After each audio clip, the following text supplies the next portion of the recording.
Esta gravação foi produzida pelo website oestandartedecristo.com, cujo texto a seguir narrado foi extraído e também publicado. A Confissão de Fé Batista de 1689 e um Catecismo Puritano compilado por Charles Haddon Spurgeon. Notas editoriais e apresentação.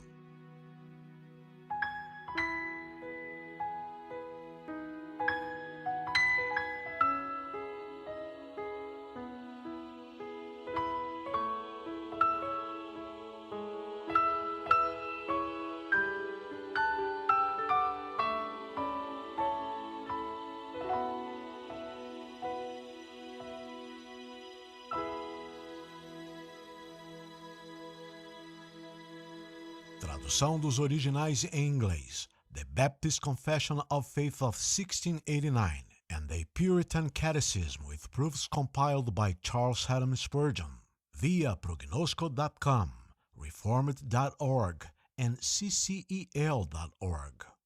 Traduzido e publicado com a permissão dos 3 sites acima referidos. Tradução e revisão por William Teixeira e Camila Almeida. Capa por William Teixeira. 5ª edição, setembro de 2015. As citações bíblicas usadas nesta tradução são da versão Almeida Corrigida Fiel, ACF, Copyright 1994, 1995, 2007, 2011, Sociedade Bíblica Trinitariana do Brasil. Uma palavra dos editores. A fé é a base da alegria verdadeira. O objeto da verdadeira fé evangélica é o Senhor Jesus Cristo, segundo as Escrituras testificam. Muito louvamos ao e nos alegramos no Senhor, por nos conceder fazer esta publicação e por meio dela dar testemunho de nossa fé no que seja o puro ensino das Escrituras Sagradas e da santíssima fé que uma vez foi dada aos santos. Estamos profundamente tomados de um sentimento de solenidade e temor reverente, doce resolução e firmeza. Tendo, pois, tal esperança, usamos de muita ousadia no falar. Segundo aos Coríntios, capítulo 3, verso 12. William Teixeira e Camila Almeida. oestandartedecristo.com, 28 de agosto de 2014. Às vezes penso que gosto da piscina batismal porque tem sido manchada de sangue. E agora está proibida por lei no continente europeu. Amo-a porque vejo nela o sangue de homens e mulheres que foram martirizados porque amaram a verdade de Deus. Acaso não defenderão o estandarte da verdade, depois que tão ilustre linhagem de guerreiros o tem sustentado em suas mãos? Charles Haddon Spurgeon. A luta pela verdade. Sermão de número 112. Confissão de Fé Batista de Londres, de 1677-1689. Desenvolvida pelos anciãos e irmãos de muitas congregações de cristãos, batizados sobre profissão de sua fé, em Londres e no país. Visto que com o coração se crê para a justiça e com a boca se faz confissão para a salvação. Romanos, capítulo 10, verso 10. Conteúdo. Títulos dos capítulos. Apresentação. A Confissão de Fé Batista. Declaração final e signatários. Títulos dos capítulos. Capítulo de número 1. Sobre as Sagradas Escrituras. Capítulo de número 2. Sobre Deus e a Santíssima Trindade. Capítulo de número 3. Sobre os decretos de Deus. Capítulo de número 4. Sobre a criação. Capítulo de número 5. Sobre a divina providência. Capítulo de número 6. Sobre a queda do homem, o pecado e o castigo desse. Capítulo de número 7. Sobre a aliança de Deus. Capítulo de número 8. Sobre Cristo, o mediador. Capítulo de número 9. Sobre o livre-arbítrio. Capítulo de número 10. Sobre o chamado eficaz. Capítulo de número 11, sobre a justificação. Capítulo de número 12, sobre a adoção. Capítulo de número 13, sobre a santificação. Capítulo de número 14, sobre a fé salvífica. Capítulo de número 15, sobre o arrependimento para a vida e salvação. Capítulo de número 16, sobre as boas obras. Capítulo de número 17, sobre a perseverança dos santos. Capítulo de número 18, sobre a segurança da graça e da salvação. Capítulo de número 19, sobre a lei de Deus. Capítulo de número 20, sobre o Evangelho e a extensão de sua graça. Capítulo de número 21, sobre a liberdade cristã e a liberdade de consciência. Capítulo de número 22, sobre o culto religioso e o dia do Senhor. Capítulo de número 23, sobre os juramentos lícitos e votos. Capítulo de número 24, sobre o magistrado civil. Capítulo de número 25, sobre o matrimônio. Capítulo de número 26, sobre a igreja. Capítulo de número 27, sobre a comunhão dos santos. Capítulo de número 28, sobre o batismo e a ceia do Senhor. Capítulo de número 29, sobre o batismo. Capítulo de número 30, sobre a ceia do Senhor. Capítulo de número 31, sobre o estado do homem após a morte e a ressurreição dos mortos. Capítulo de número 32, sobre o juízo final. Apresentação. Pensei ser correto reimprimir em uma forma econômica esta excelente lista de doutrinas, que foram subscritas por ministros batistas no ano de 1689. Nós precisamos de um estandarte pela causa da verdade.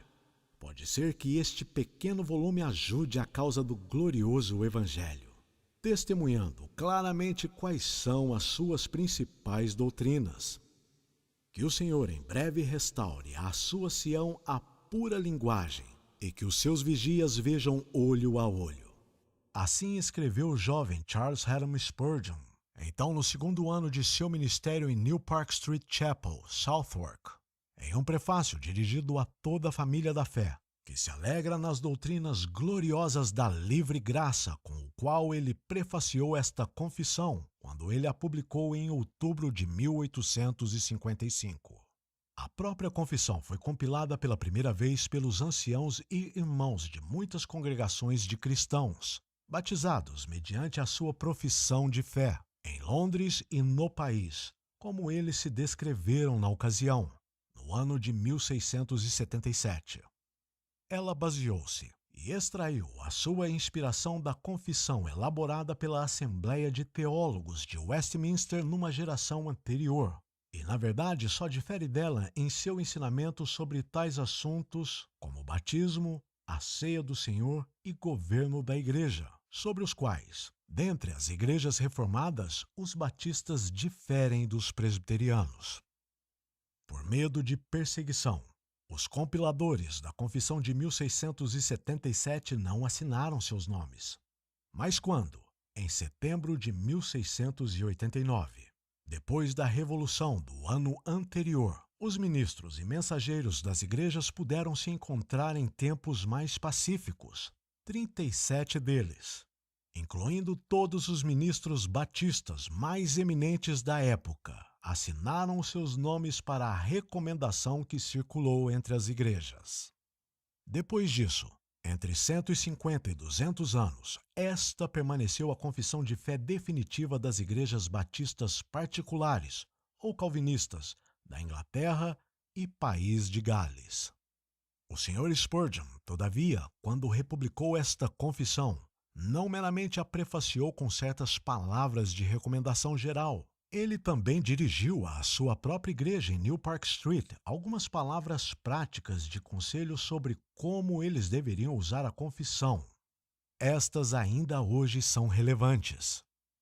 Este pequeno volume, ele escreveu, não é emitido como uma regra autoritativa ou código de fé pelo que vocês devem ser constrangidos, mas como uma ajuda para vocês em controvérsia, uma confirmação na fé e um meio de edificação na justiça. Aqui os membros mais jovens da nossa igreja terão um corpo de teologia que servirá como uma pequena bússola e por meio de provas bíblicas estarão prontos para dar a razão da esperança que há neles. Não se envergonhem de sua fé. Lembre-se que este é o antigo evangelho dos mártires, confessores, reformadores e santos. Acima de tudo, é a verdade de Deus, contra a qual todas as portas do inferno não prevalecerão. Deixem suas vidas adornarem a sua fé. Deixem o seu exemplo enfeitar o seu credo. Acima de tudo, vivam em Cristo Jesus e andem nele, não crendo em nenhum ensinamento, senão no que é manifestamente aprovado por ele e de propriedade do Espírito Santo. Apeguem-se fortemente à palavra de Deus que está aqui mapeada para vocês.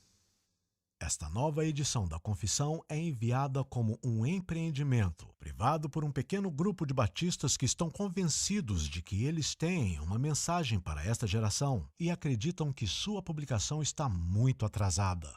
Eles esperam que ela conseguirá uma ampla circulação entre as igrejas e receberá o estudo atento que eles acreditam que será ricamente recompensado.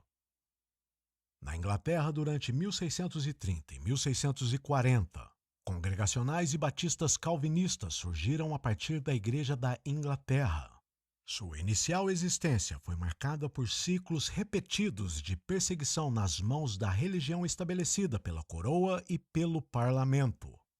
O infame Código Clarendon foi adotado em 1660 para esmagar toda a dissidência da religião oficial do Estado. Períodos de aplicação rigorosa e intervalos de relaxamento destes atos coercitivos assombraram presbiterianos, congregacionais e batistas semelhantemente. Presbiterianos e congregacionais, embora menos do que os batistas, sofreram sob este assédio.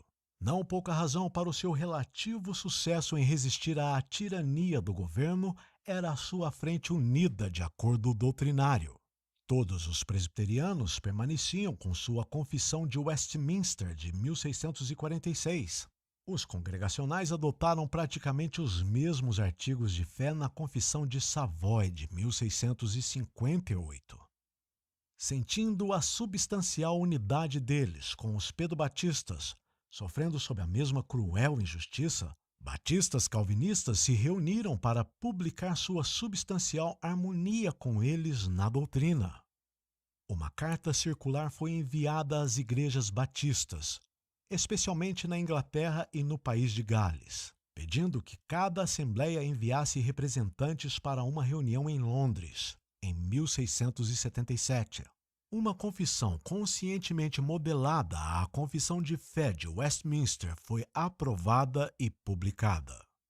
Esta, desde então, nasceu com o nome da Segunda Confissão de Londres.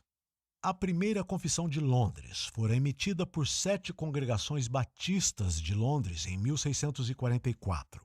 Esse primeiro documento tinha sido elaborado para distinguir batistas calvinistas recém-organizados dos batistas arminianos e dos anabatistas, porque esta segunda Confissão de Londres foi elaborada em horas sombrias de opressão, foi emitida de forma anônima. O prefácio da publicação original de 1677 diz em parte: há agora muitos anos desde que muitos de nós nos percebemos sob uma necessidade de publicar uma confissão de nossa fé, para a informação e satisfação dos que não entenderam completamente quais são os nossos princípios, tendo entretido preconceitos contra a nossa profissão. Esta foi desenvolvida primeiramente em meados de 1643, em nome de 7 congregações então reunidas em Londres. Esses primeiros batistas estavam conscientes de que a Confissão Batista Calvinista de 1644 antecedeu a Confissão Presbiteriana de 1646 e a Confissão Congregacional de 1658. Porquanto esta confissão não deve agora ser considerada pouco relevante, e também muitos outros têm, desde então, abraçado a mesma verdade que está contida nela, julgou-se necessário por nós que nos uníssemos em dar um testemunho ao mundo de nossa firme adesão a esses princípios salutares. Você ouviu Notas Editoriais e Apresentação. A Confissão de Fé Batista de 1689 e um Catecismo Puritano compilado por Charles Haddon Spurgeon. Uma produção do website oestandartedecristo.com.